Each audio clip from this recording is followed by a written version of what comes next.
What's up guys, it's Endymion, and today I got a video about two mysterious planets within the Milky Way galaxy in Mass Effect. Of course, this video will have spoilers for the entire series, and if you love Mass Effect, you're in the right place. I got plenty of content on the channel, ranging from all kinds of theories and lore videos. So please consider liking and subscribing to help me reach my goal of 2,000 subscribers by the end of 2021. And with that, let's begin. Today I want to talk about two planets that each have something truly weird going on with them. Let's start with the first planet. Within the Attican Beta cluster lies the planet of Logan. Logan's codex entry says this, quote, "Logan is a standard hydrogen-helium gas giant. The survey team who charted the system 20 years ago reported many strange disturbances in Logan's cloud bands, suggesting many remarkably large solid objects were present beneath the cloud tops. As the ship approached, however, they subsided one by one. These disturbances have not been reported again."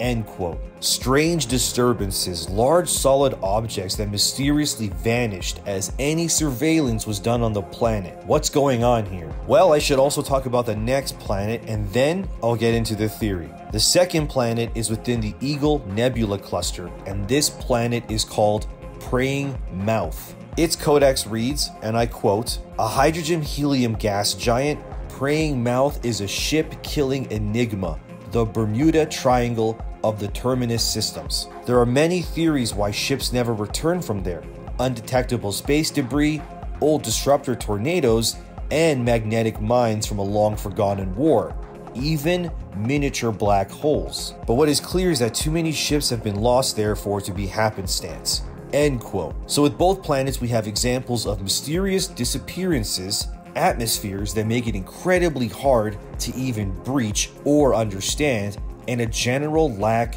of actual information about what exactly is going on with Logan or Preying Mouth. But the connection here is that these two planets are hiding something. But what is it? My answer to this? Well, I think it's the Leviathans.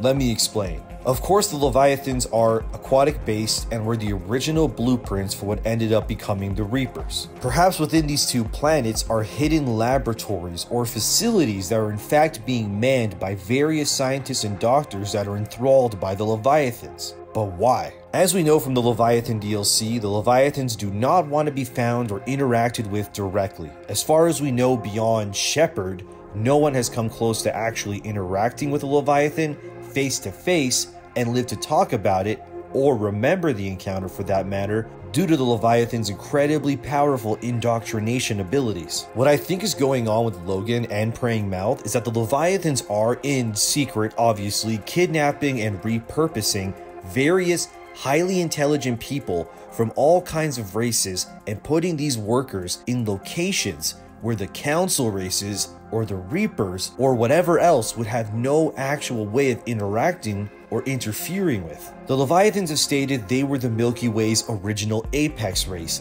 as in they believe they are above everything. Nothing will or has ever compared in an evolutionary perspective to the Leviathans.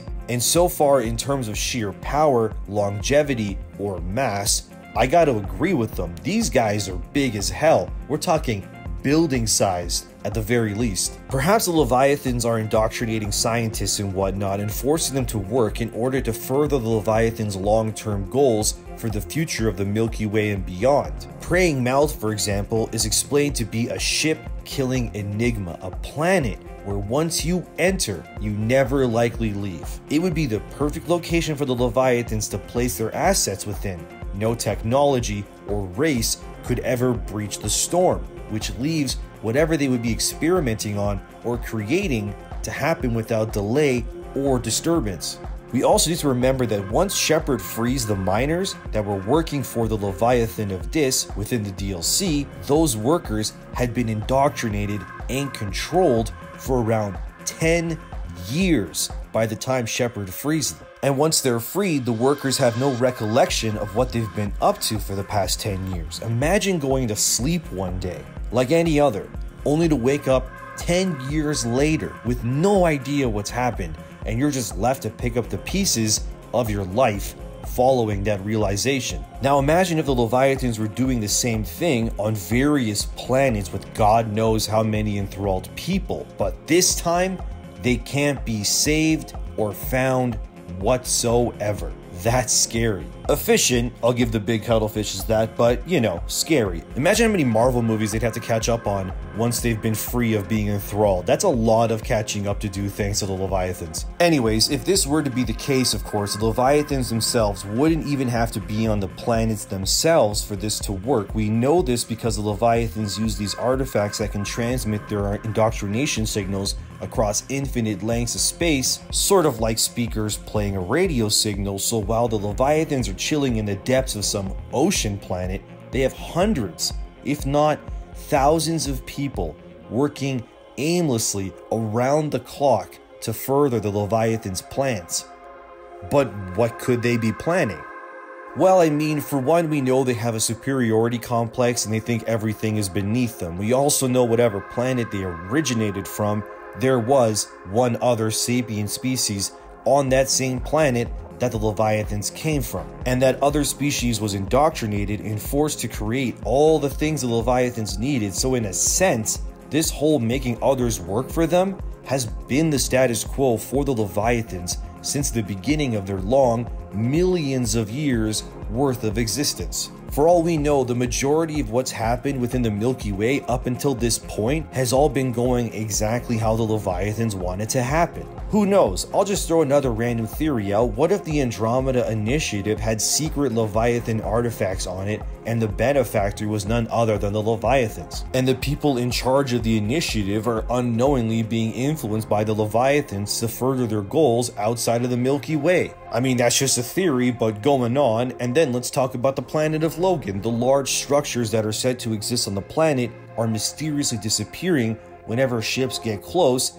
Sounds like a station, or maybe various ships housing the workers for the Leviathans. And whenever a ship gets too close to see what's happening, the Leviathans quickly pull the ship closer to the planet's core, so whatever is searching Logan loses interest and leaves them in peace. Let's not forget that once the Reapers are defeated, the Council races will absolutely be repurposing and engineering new ways of using the Reapers' technology to further their own species. And the Leviathans likely know this and are using their secret projects and workers to create ways for them to secretly set up a countermeasure that will allow the Leviathans to indoctrinate every race within the Milky Way without them even knowing it. Maybe we're all just pawns and the Leviathans are the masters. I mean, they are based on works like Cthulhu, and Cthulhu within Lovecraft's stories is a giant aquatic-based alien that indoctrinates and controls his worshippers